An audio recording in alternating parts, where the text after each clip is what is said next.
So and then we can go to Plan B and talk about the other item on the agenda first if he's not here, but hopefully he'll be here so you guys can leave.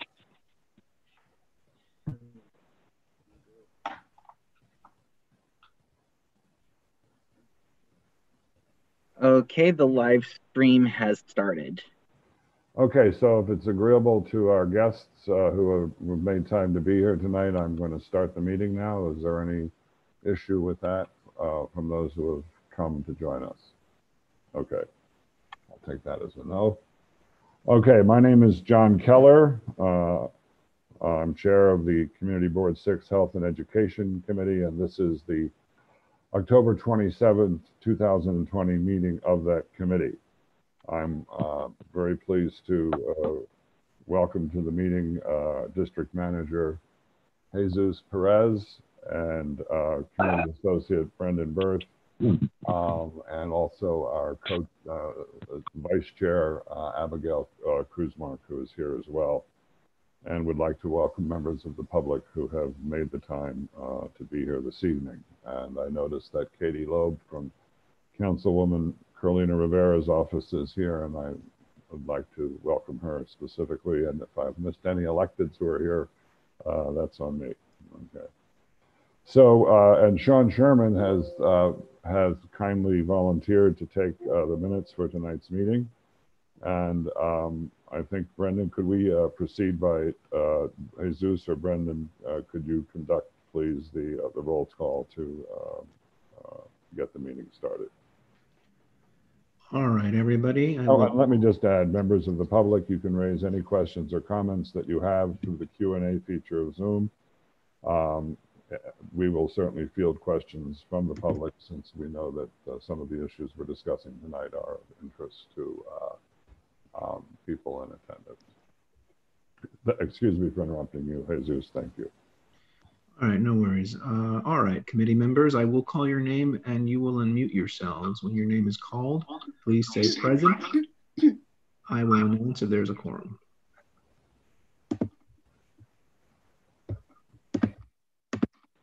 John Keller.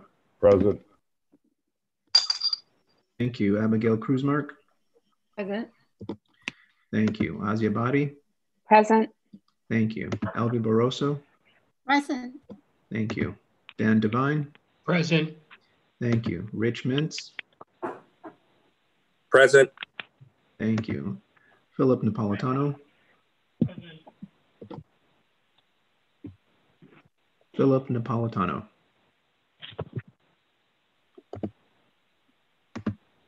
Okay, we'll move on. I think I heard him say present. Yeah, I tried. Was that a present from Philip Napolitano? Yes, it was. Thank you. Seema Shah. Present. Thank you. Sean Sherman. Present. Thank you. Anju Suresh. Present. Thank you. Claude L. Winfield. Present. Thank you. Neil Barkley. Neil Barkley. All right. I don't hear him, so we'll mark him as absent for now, but we do have quorum.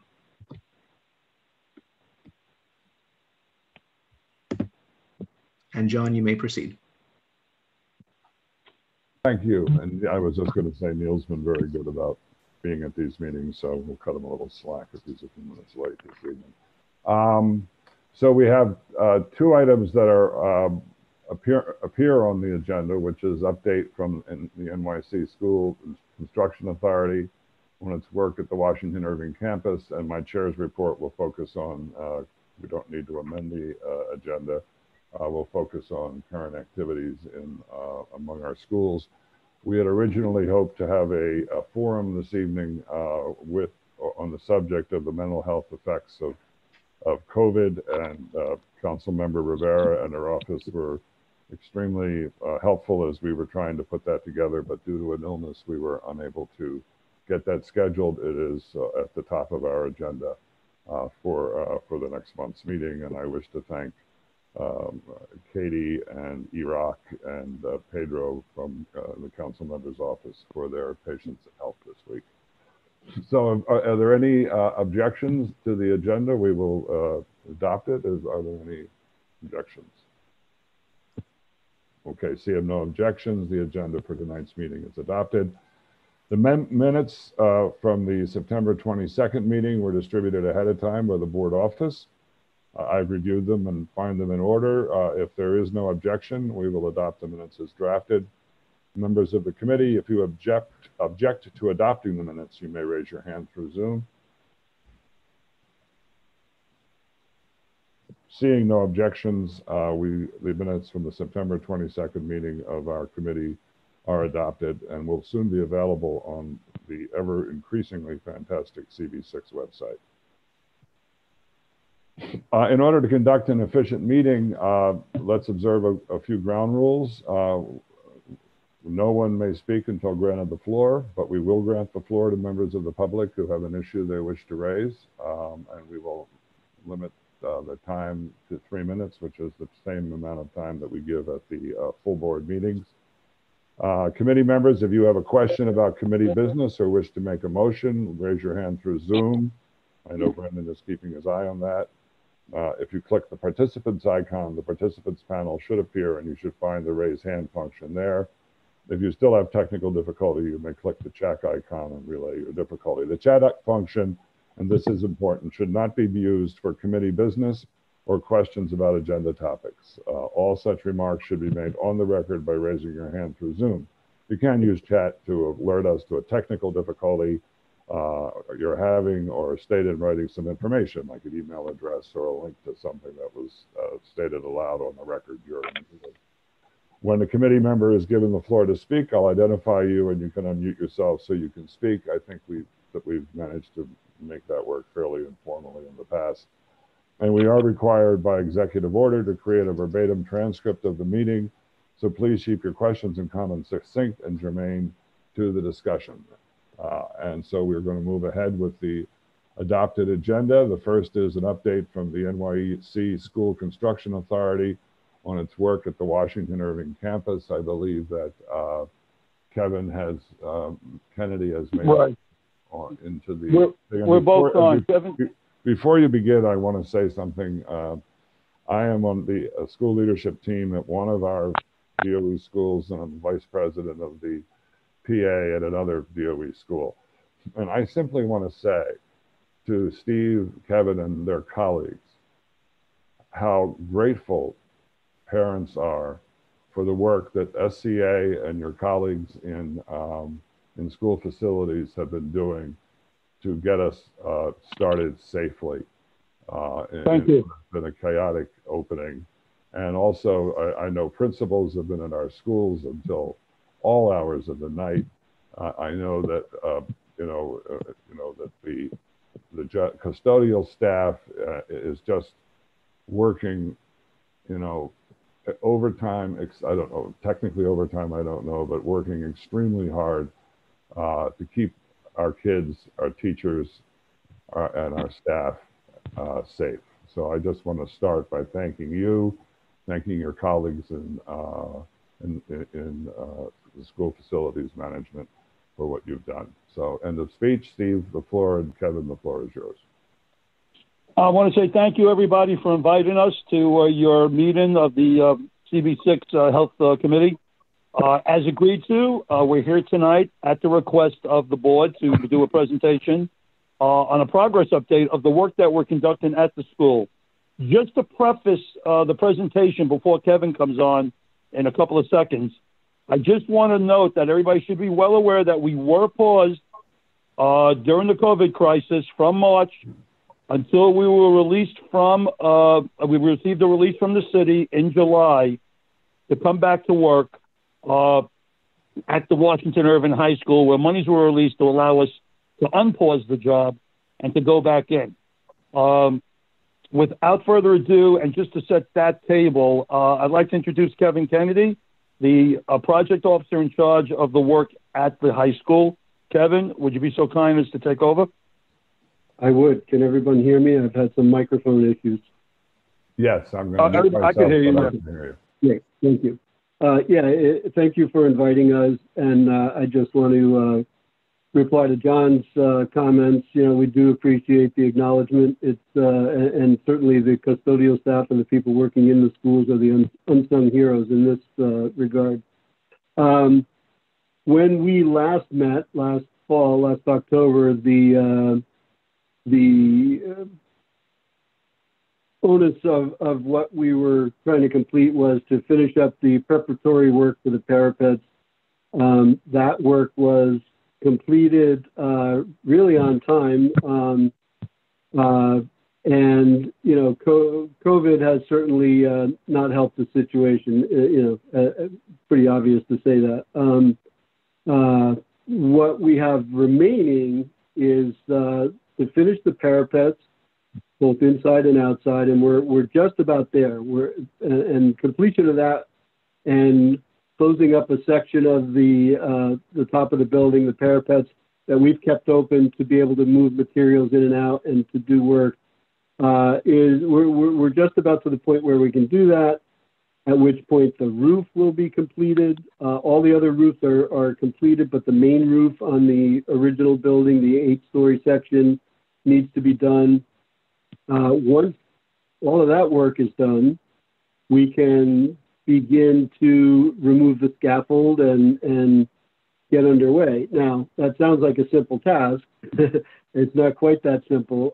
There's some time involved. One of the things that COVID has presented us with in terms of challenges is not only the time that we lost in not being able to work on the project, but in order to resume work, we had to, meaning the contractor,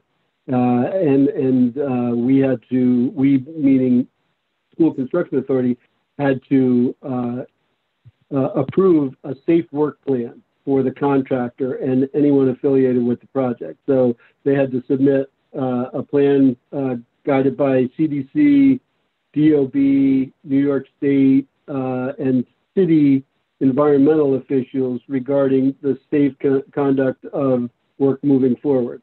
Social distancing to the extent it can be practiced on a construction site. There are some jobs that require people to be in close proximity. And in those cases, of course, the other protocols, masks, gloves, goggles, things of that nature. We've also had to spread out the work that we're doing. So we're not able to, unless it's absolutely necessary, not able to work in close proximity. When people arrive at the job site, they're temperature checked, they're logged in, they're asked a series of questions, as people are encountering in other areas.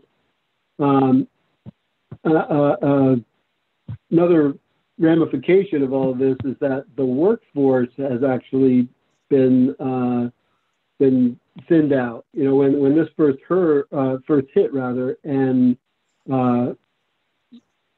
New York City construction was halted, people who were in the trades and in the unions and needed to work elsewhere, went elsewhere, went to places that opened up more quickly or weren't affected as deeply as the city. So that's one of the challenges we're facing now. So not only did we lose the time that we lost where we were unable to work, it's exponential in that it's taking us more time to complete the remaining work. And, it's one of the things we deal with every day. And now with students back in the school, we have to observe Department of Education protocols, which are very similar, but there are a number of checks and balances that we have to contend with. So our overall projection for timeline is that we expect to be completed with construction, substantially completed with construction by fall of 2021 and completely off the job by the end of December 2021. That's our projection going forward. Everything with the caveat that, in construction you always contend with weather, but in this case also the possibility of another wave of COVID and whatever the ramifications of that may or may not be. But with the understanding that those could change those dates our projection is September completed by construction, with construction, and off the job by the end of December, both in 2021. Okay, John, any questions, sir? Thank you. I first would like to thank you for the presentation, and I know the difficult circumstances under which everyone in our schools is working.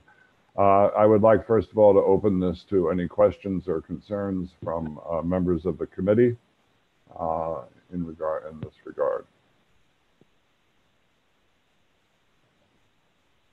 Okay, so I would like to open this to members of the public who may wish to speak and comment on this. I know in the past we have had concerns raised, and just wish to remind people that we will grant you the floor to speak. We will give you each person 3 minutes, which is what we give our speakers at our full board meetings. And you know, if you go over a few seconds, no one's going to argue about that. And also ask you not to use the chat function for anything, for any committee business or questions about agenda topics. Not to use it for that purpose. So Brendan, do we have any members of the public who have indicated an interest to comment in this regard? I do not see anything in the question and answer feature. If there were, I would let you know of any questions that are there, and would give and you would give opportunity for them to speak accordingly. I do not see any questions at this time. So let's, in order to be completely reasonable and open to input, because as we've said, this has been a topic of interest in the past, let's give everyone who may want an opportunity to speak, let's wait a moment to give them the chance to indicate that they want to speak or advise us that they want to speak, so that there is, we're going to bend over backwards here to give people a chance to comment and speak. I see Abby has raised her hand. And John, we just want to note, if people are more comfortable doing it this way, they can use the Q&A function. Oh, okay, very good. Not the chat function, but the Q&A function. Thank you very much. Okay, Abby, did you have your hand raised on this? I did. So I remember when you came last year around this time, we were talking about the specifics of the construction and how some was more noisy or more onerous. Can you give us a sense? I used to actually live across the street and I've now since moved. So I don't have a good sense of the day-to-day. Could you give us a sense of sort of what a person living near the site might be experiencing today and in the weeks to come? Absolutely, great question. I'd be overly optimistic if I said there'll be no noise, but the really noisy, disruptive demolition and raking and some of the jackhammering and things of that nature have long been completed. So the more onerous, as you termed it, aspects of the project have been completed. There is some noise. I don't want to place a judgment or a value on it because I don't live in the neighborhood. So what might be normal construction noise to me might be disruptive, but the really loud stuff is completed. What remains, all of the masonry, with the exception of an opening that I spoke of earlier, has been completed. So there's no more raking, which is the grinding in between the joints, or none of that work remains. The steel work, for the most part, is 100% complete, except for, again, they left a section about 12 feet long by probably 15 feet high open so that they can use the hoist that's on 16th Street and get in and out, on and off the roof. So that needs to be closed up. It's a 3 to 4 week process once we get to that point. So there will be some steel work involved there. some masonry involved there, but the rest of the building is done. The roof is not silent, but it's not banging, it's not drilling, it's not jackhammering. And then the clanging and the noise from the scaffolding is probably not pleasant, but it's not to the level that the previous demolition work was. Abby, does that address your question? Yes, thank you so much. Are there any other questions related to the construction? And I might, I'm just in the interest of giving everyone a chance to speak about any issues they have. I know in the past there have been concerns raised about trash disposal at the site. And if any participant or any observer or any member of the public wishes to indicate in the Q&A or in any way at all that they have a question, I am going to once again bend over backwards to recognize their opportunity to raise that question. It looks like Julie Block wants to speak. Please, thank you. Julie. Okay, just give me a moment.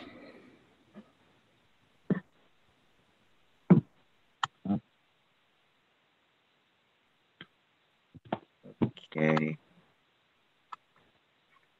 I'm working on unmuting. Should be unmuted in a moment.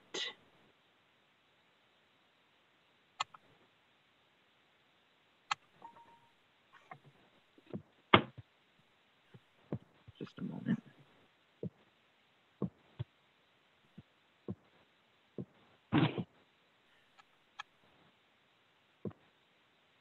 If for whatever reason I'm having trouble unmuting, just give me a moment. Julie, can you try unmuting yourself through the interface? Mute. Can you hear me now? Yep, we can hear you. Yes, and thank you, Julie. Okay, hi. Okay, so thank you all for doing this. Since no one on the committee seems to be familiar with this project and lives in the neighborhood, I just want to say for the record, the noise has been horrific the past couple weeks, and we've just had tons of complaints in the building. But more importantly, if this committee wants to do updates on this project, my suggestion is you need to tackle the holistic problems that surround this project. It's not just about the construction. And this project now is going to be a 5-year project in a residential neighborhood that works at night. The ancillary problems that come on here, there's homeless living under the scaffolding, there's crime around here, and of course the garbage. While you're praising the custodial staff, after 4 years of conversation, they still haven't figured out how to put garbage in a garbage can, something we've been working on. So I think it would be very helpful to the community if you tackled all of the issues around this construction project and not just have really a very pleasant one-sided presentation by the SCA, which again, Steve and Kevin, thank you for doing it, but you're not really getting community input onto the impact of this project. Thank you, Julie. Are there other members of your community present here tonight who wish to reinforce that comment? Because I'm certainly open to hearing them.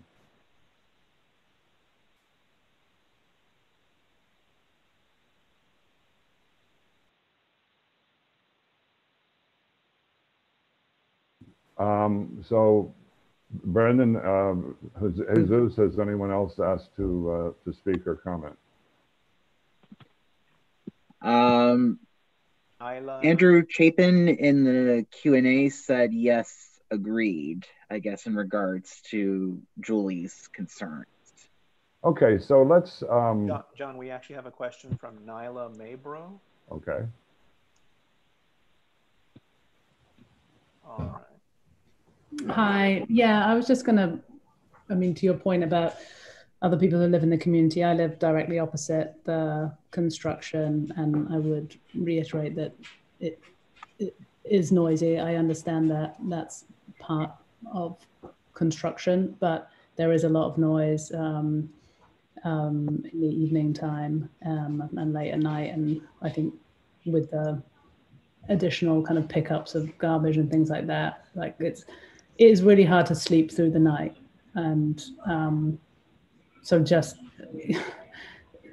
this has been 4 years, and this sort of year, the last time we had this meeting, we were told it was going to be finished in the spring of 2020. And I appreciate that there's been COVID and a lot going on in the world, but I'm still slightly unclear as to why it's an 18-month extension in the construction from that last update.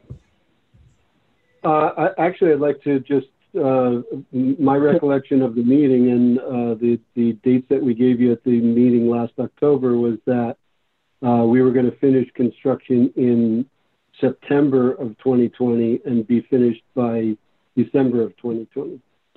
So I'm not sure where the spring 2020, that was our original date, but due to a number of reasons, additional work we found, limited working hours, and so forth, we were behind that schedule. And we reported that to the community at the meeting last October that we attended.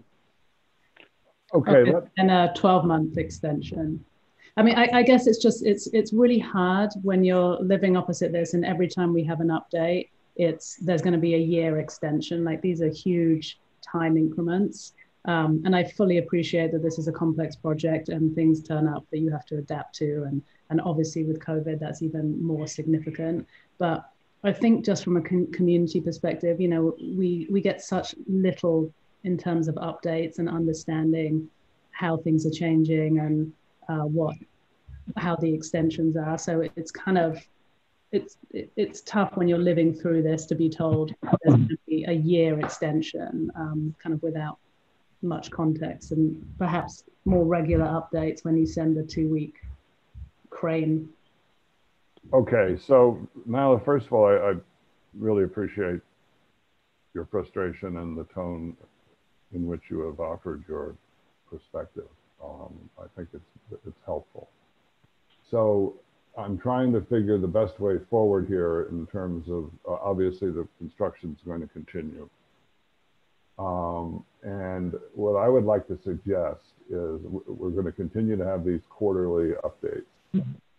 So what I would like to suggest is, you know, that you and anyone else in the community contact me directly, and I will engage, I will figure the right time to engage with the principals of the schools on this. Right now, I'm not going to bother principals who are trying to keep people alive, but I will figure out the right way, working with Councilmember Rivera's office, to get some response to this, because the way you presented that to me and the way you just spoke makes me very much want to figure a way to work with you and help you.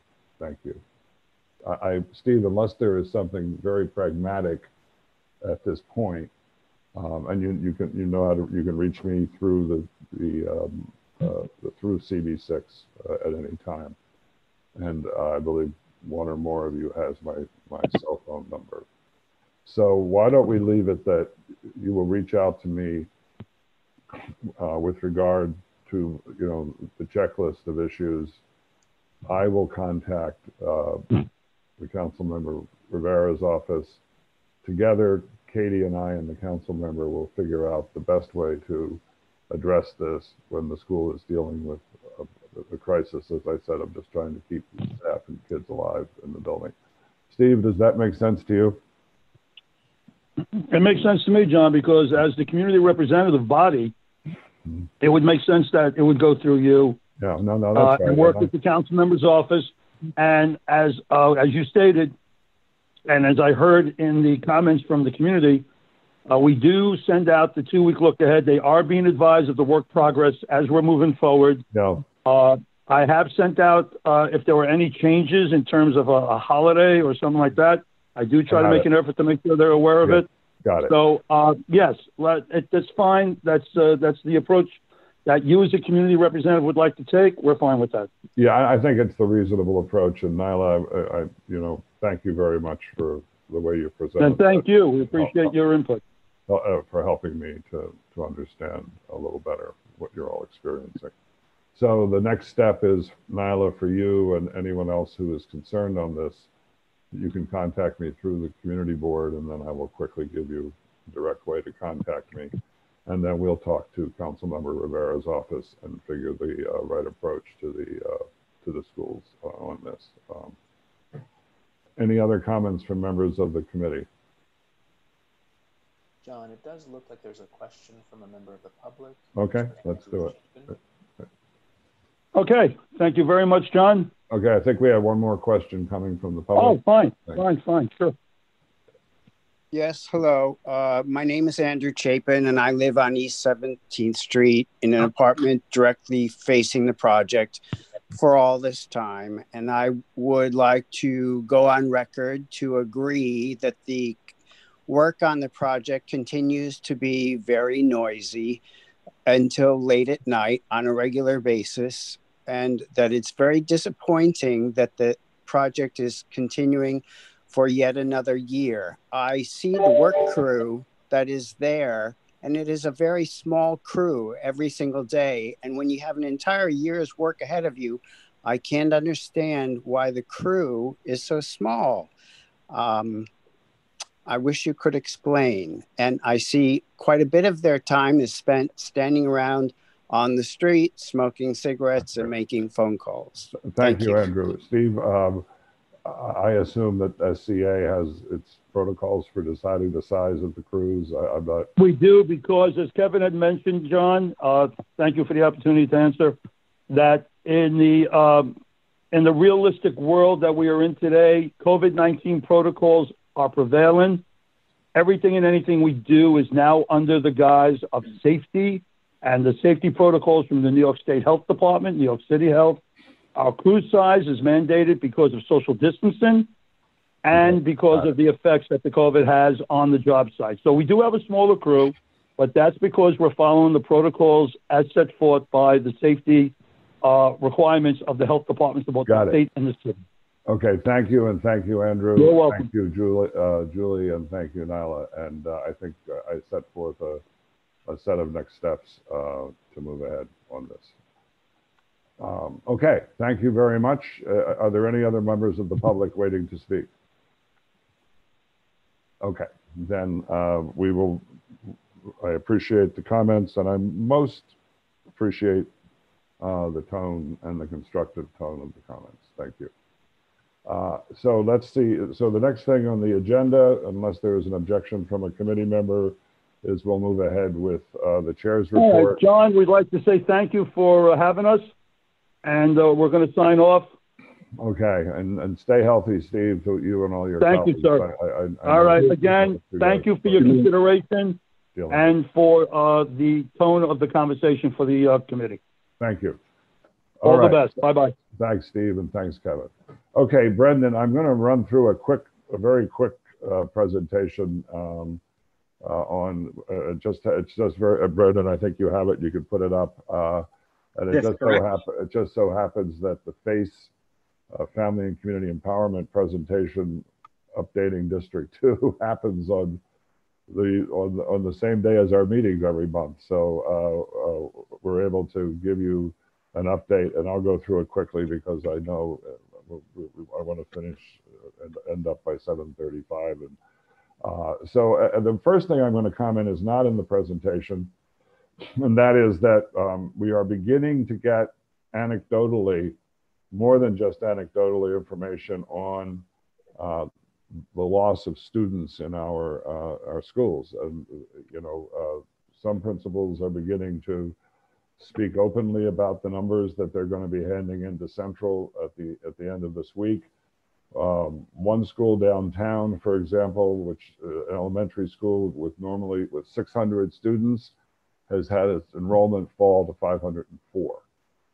And anybody who understands how our schools are funded knows that that's about $500,000 worth of funding based on fair student funding. And the principals are in the dark as to what this will mean, since they are required to have teachers both for remote and in-person learning, separate teachers.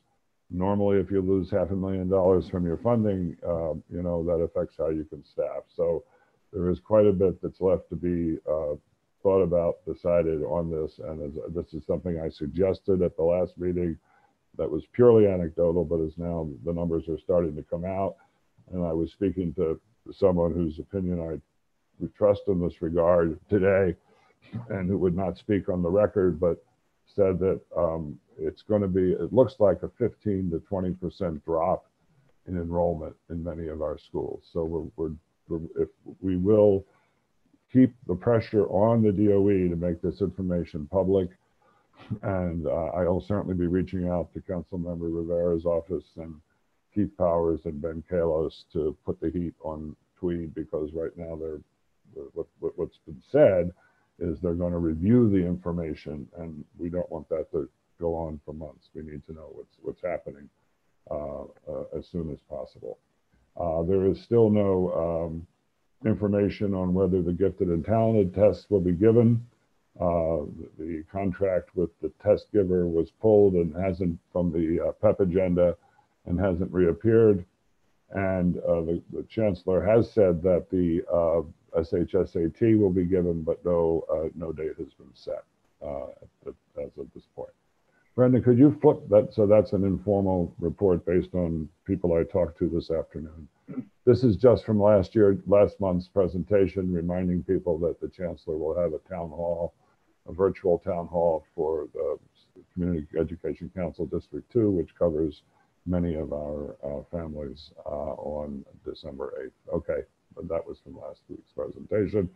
And here is a brief summary of the presentation by the Department of Family and Community Empowerment today. We'll flip to the next slide. They've come up with the grading policy. If you have a kid in school, you no doubt already are familiar with this. They're going to, but it has now been formalized. Each school will select its own grading scale from among several options. And then families will have flexibility. This is the very wording from Tweed. Will have flexibility in determining how passing final grades are reflected on student records. There's an option for families who prefer to have their child's performance reflected more generally, such as pass or fail, as they continue to adopt to blended and remote learning. Additionally, students will not receive failing grades if they have not yet met the learning outcomes for their courses. Instead, they'll receive another mark, such as needs improvement or course in progress, depending on grade level, and will be provided with additional time and support to ensure they can master course concepts and earn credit as appropriate.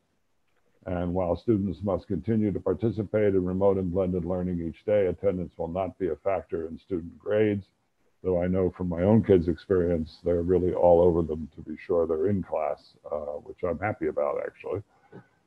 Attending school, participating in class, and demonstrating understanding are all essential components of student learning, as we know. As Brendan flips to the next slide, I will point out, I was talking today, for example, to a parent leader who said that, you know, this is someone who actually sits down with her kid and, you know, and they're learning, it's in pre-K and learning to write. And so she has to take the pencil and help the kid move the pencil over the outline of the work they're doing. And she pointed out, I'm so fortunate that I can be home to help my kid do this, but there are kids in our schools who haven't had a pencil in their hands since February or March. And the long-term effects of this are things that we're just going to begin to understand. And here is a summary of the revised grading policy as it affects each grade. I think it's consistent with what I just read, and I won't bore you by reading it again. But obviously, these are things, if you have kids in our schools, that are, you know, extremely important to you. Brendan, you can flip to the next slide unless there's a specific question on this page. More detail on this grading policy has just been released, so there was some good bit of detail on it. To receive a course in progress grade, the school is supposed to continue to support their learning, and then people are to reach out to their child's teacher or principal through the New York City Schools account. And I believe at the last meeting, and I think I have it still at the end of this presentation, we went into how parents can begin to put together how they can get a school's account so they can be in touch about their kid. Let's try the next slide. I'm not rushing, I'm just assuming that this is actually very good news right here. The state education department has still managed to keep the funding for the NYSIP grants, the New York State Integration Program grants, to the tune of $19.4 million. And I know people that have been directly involved in this for the last 2 years, and it's really these are quite valuable. And I'm very happy to say that District 2, where all of our schools in our zone fall, has received its grant, and I believe it's $3.1 million to work on issues related to integration and equity in District 2 schools. In District 3, which is the Upper West Side that many of us are very familiar with, has also received a NYSIP grant. In a season of bad news about our schools and the many issues we're going to have to talk about, this is good news. That $3 million is going to, $3.1 million, as I understand it, is going to schools in District 2, which is the schools where most of our kids are, and there's a link to the website there. Okay, next slide. And this is just a summary. This was in the news. It didn't affect our zone at all, but I just included it here. The governor stepped in, and when there were significant outbreaks of COVID, and particularly in Brooklyn, and I think in some places in Queens, but particularly in Brooklyn, he imposed a cluster zone focus, which actually was a bit confusing to parents because it crossed zone lines of schools to help prevent the further spread. And this will be reviewed to determine whether a focus area has successfully reduced viral spread. And this has been, the red and yellow zones have all been amply reported in the media over the last couple of weeks. We can go to the next slide. I'm just moving, and people can stop me if they want. Trauma-informed care resources. Obviously, this is something that is affecting so many of our families, and this is information for families as to how they can connect with NYC Well and the DOE if their family is in crisis at this point, and unfortunately, many of them are. Okay, next slide. And I believe we had this. This is left. I left this in the next slide and from the last presentation, just to keep people informed as to how to as to how the screens are being done, how to open an NYC Schools account, and how the health screenings are being done. But I thought it was worthwhile to leave this in since I know we posted on our webpage. And I think there's another slide, Brendan, if I'm not mistaken. I have my copy here. That's it. Yeah, that's it. Okay, yeah. All right. So that is officially where we are right now.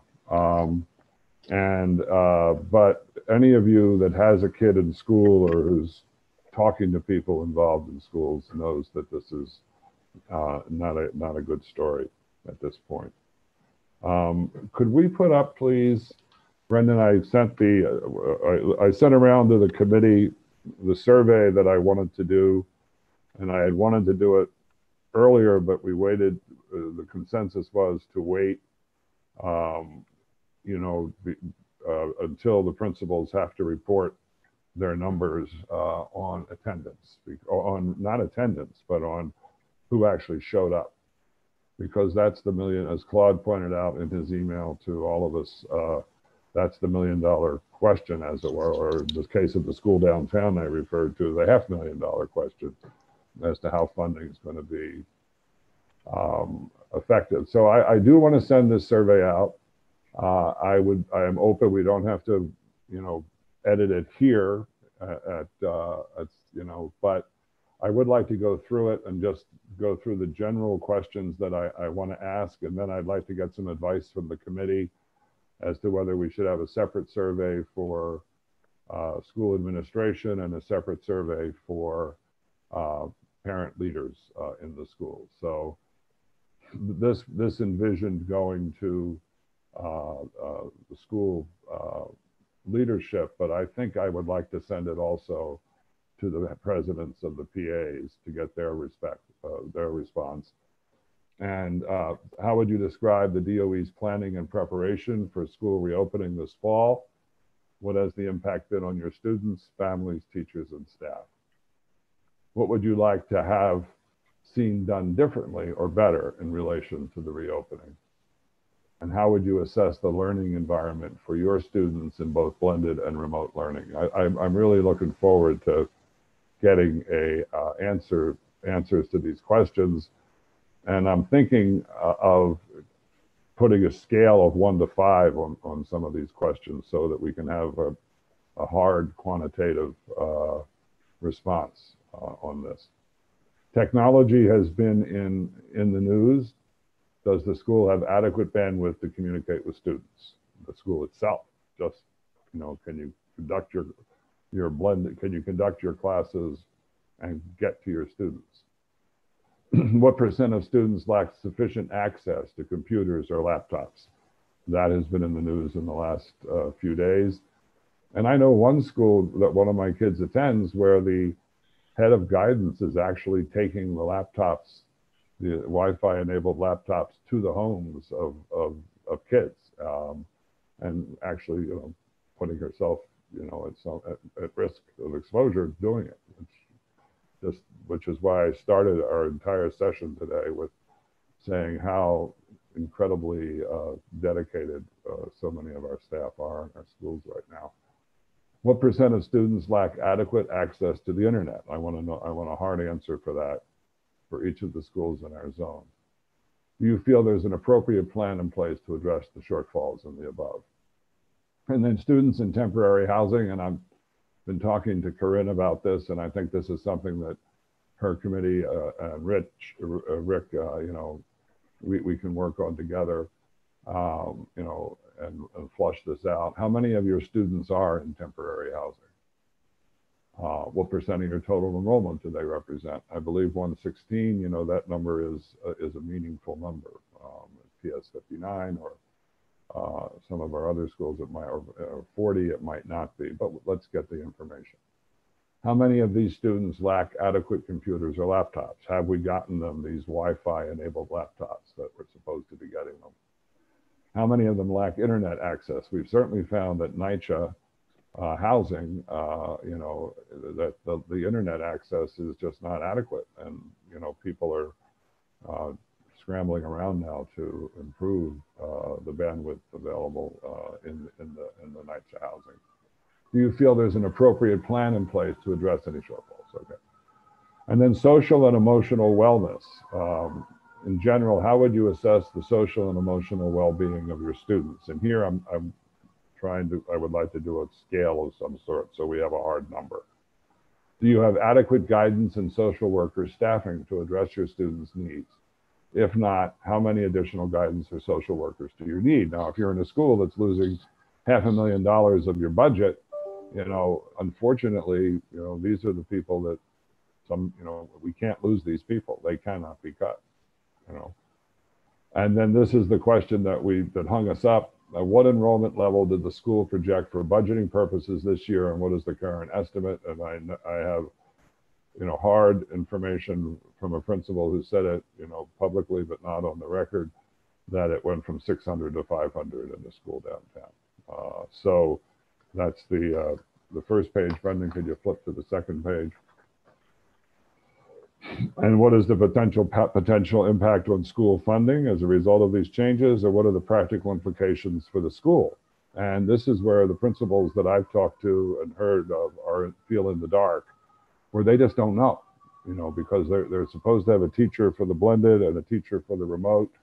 And what does this mean as to how they can, you know, staff their schools? Now, what percent of your students have been absent in the first days of class? Those numbers have been reported, I think, and for remote and in person. And just speaking from my own experience, I will say the schools are really all over the kids to make sure they're there. Even if there's no penalty, they are all over them. And how does this compare to the school's historical average? And then what feedback, so general, and then I always like to end questionnaires with general questions to capture things that I might have missed. What feedback in relation to the reopening have you received? And is there anything we've missed? So I would like, in the time we have at 7, we have about 9 minutes. I went through and I looked at them, but then I did a different Alex. Hello, hi, go ahead. John? Yeah. Just really quickly, I saw that you have referenced the council members at the top of the survey. Yeah, that's a good point. Yeah. I personally don't know. It's a CB6 survey. I don't think we need to have their names there, yeah. Especially because it becomes problematic because it's not all their schools or all their districts. So I would suggest that we take that off. And this is my fault. That line I meant to pull out because I got advice from the executive committee as to how we should go about this, and we should just limit it to our CB6 schools. Yes. And then what we will do is, once we have a questionnaire that this committee is comfortable with, and I'd like to have that by sometime middle of next week, then we'll send it to CB8 and CB5 and any other community board, but we could even send it downtown, you know, to one, you know, CB1, CB2, and just say, we're doing this survey, you know, maybe you want to do it too.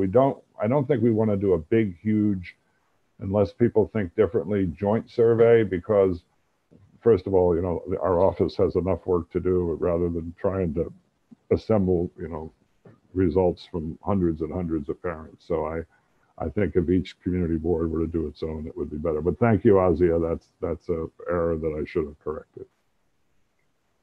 Any other questions or comments on this? Yeah, this is Seema. Happy to share some comments. You know, I don't know if all of the schools will have access to all of this information, but let's just, for argument's sake, you know, make the case that they do. I do feel that the format of the survey is not conducive to a high response rate. Okay, good. Making every question open-ended is not best practice in survey design.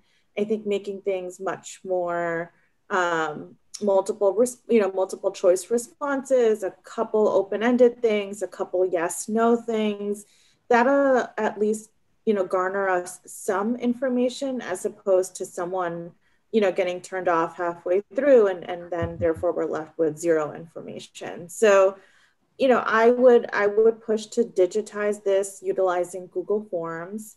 And then I would also push to make some of the questions multiple choice or yes or no, and then a couple open-ended, and then a couple paragraph open-ended. And these are like various distinctions that Forms allows you to do.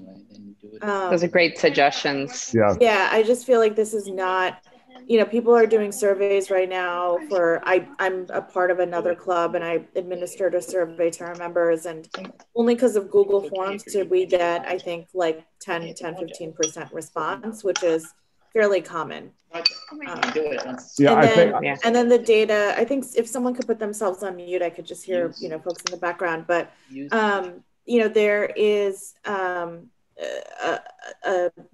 risk of having very much skewed data. If you do get someone to fill out all of this, all of these questions, you know, you're not necessarily pulling from a representative sample of how the schools are doing or managing their resources.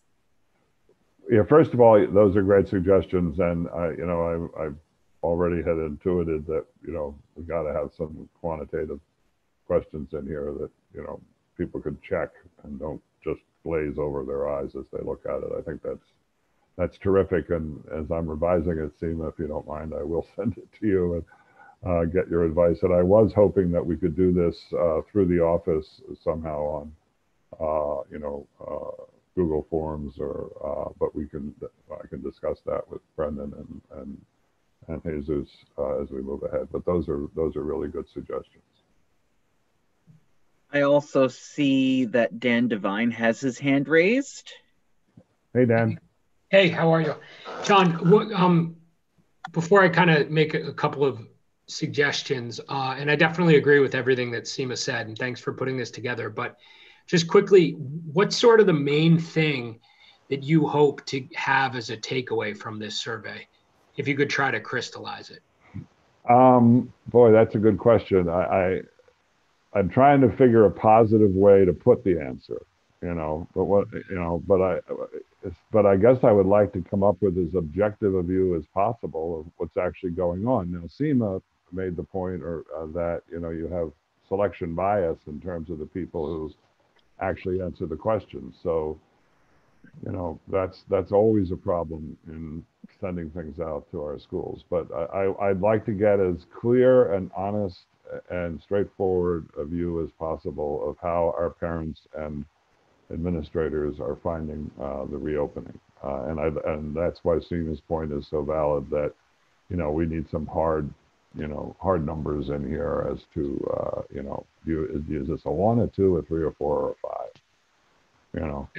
And of these following choices, which do you pick? Now, I don't know how we get around the selection bias, to be honest with you.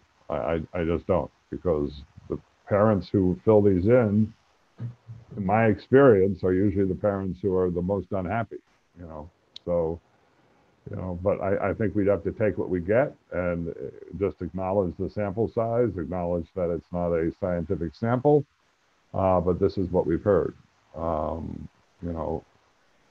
I got the idea from Ben Kalos, who wants to do a survey himself. So I think it's a good idea, but it's fraught with the. Dan, does that address your question? I don't want to ramble. Yeah, no, I definitely think it does. So this is, I guess, as you described it, a little bit more around the reopening, right, for both the parents as well as the administrators. My question is something that I see kind of implicitly embedded in here, which I think would also be super important for us to understand, is kind of on a going forward basis. Unfortunately, as you described, there's going to be, seems like cuts in funding. So sort of how do we get out in front of that a little bit in understanding where resources could be put? So for instance, a couple of things that I was thinking just as you were describing it. First of all, I definitely agree with Seema about sort of the 1 to 5 or, things of that nature. But in terms of maybe asking some questions about, what's the greatest area of additional need that you may have? And then the next question also is, what's a couple of areas where you feel like that there's misplaced resources or waste? Because I think that it's an odd thing to think about, but unfortunately, it seems like we may be facing a situation where we're having to understand what things to take away versus what additional resources to grant. So that's just, it seems like Seema has a really good understanding of surveys and how to best, word and lay out everything. But I just say, let's try to also take this and think a little bit forward to hopefully be out in front of some of these problems that seem to be down the pipeline. Yeah, first of all, thank you. That's a good point. And let me do this. I think, first of all, you all know how to reach me. Secondly, I will do another version of this, taking Seema's suggestions and Asia's suggestions and your suggestions into account. And you know how to reach me with comments. So that's something I would, be planning to get done by early next week, so I can get it around to you guys. And and see. And I think eventually, one of the things we might have to do is if we're going to try to push Tweed to get the numbers out, is we might need to engage our, Keith and Carlina and Ben Kalos's offices and saying, come on, you can't hide from this. If we really are 20% down in our elementary schools in enrollment, what are we going to do about it? Okay, are there any other comments or questions? I do try to keep these meetings to 1 hour. Yes. 5.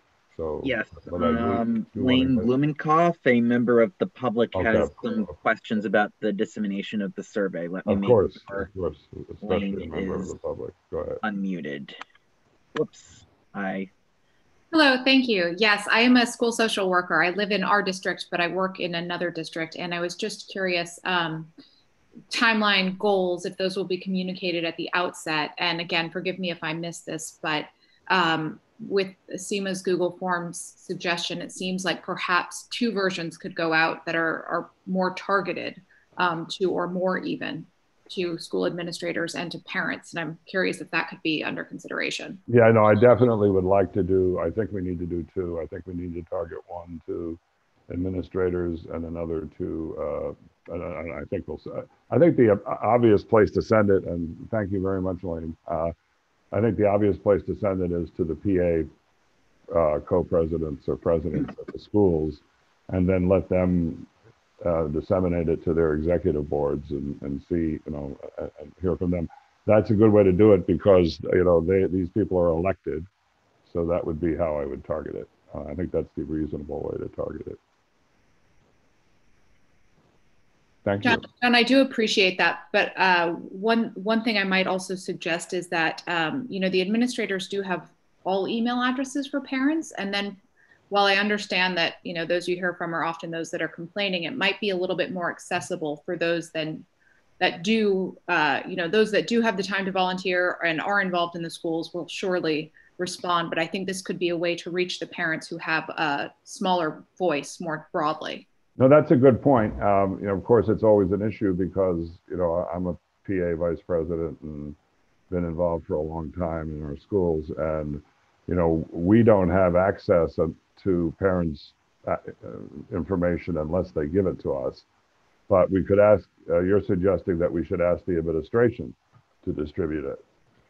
That's a good point. I mean, even the PA presidents don't have access to all the parents' emails in the school. I mean, and truthfully, prior to COVID, we never had as much access. So this might be a new opening. I like that. Thank you. Okay, so I do try to keep these meetings to an hour. Are there any other members of the public, though, who are trying to speak? I don't want to cut off any members of the public. The committee knows how to get me. But, okay, any other comments from members of the committee? John, this is Elby. Can I say something? Of course. So we have a few challenges that I think we can help with. So we have an increase in the number of COVID cases. So even though the increase are in Queens and Brooklyn, we cannot prevent mobility. So I think that we need to increase awareness about infection control measures because not everyone uses the mask and use the mask properly. Not everyone observes physical distancing. So we need to develop a campaign in the use of the mask and educate the community more about the benefits of using the mask and physical distancing. Also, according to the Center for Disease Control and the World Health Organization, there's 70% decrease in notification of diseases. And an example of that is tuberculosis. So although active TB disease is not a problem in our community, we don't know how many have latent tuberculosis infection. And TB and COVID have similar symptoms of cough, fever, and difficulty breathing. So we should educate our community about the differences between these 2 diseases. Although COVID patients are being told to stay home unless require hospitalization, any TB patients who get COVID are at elevated risk and should seek medical attention. Okay, I hear you. That first of all, thank you.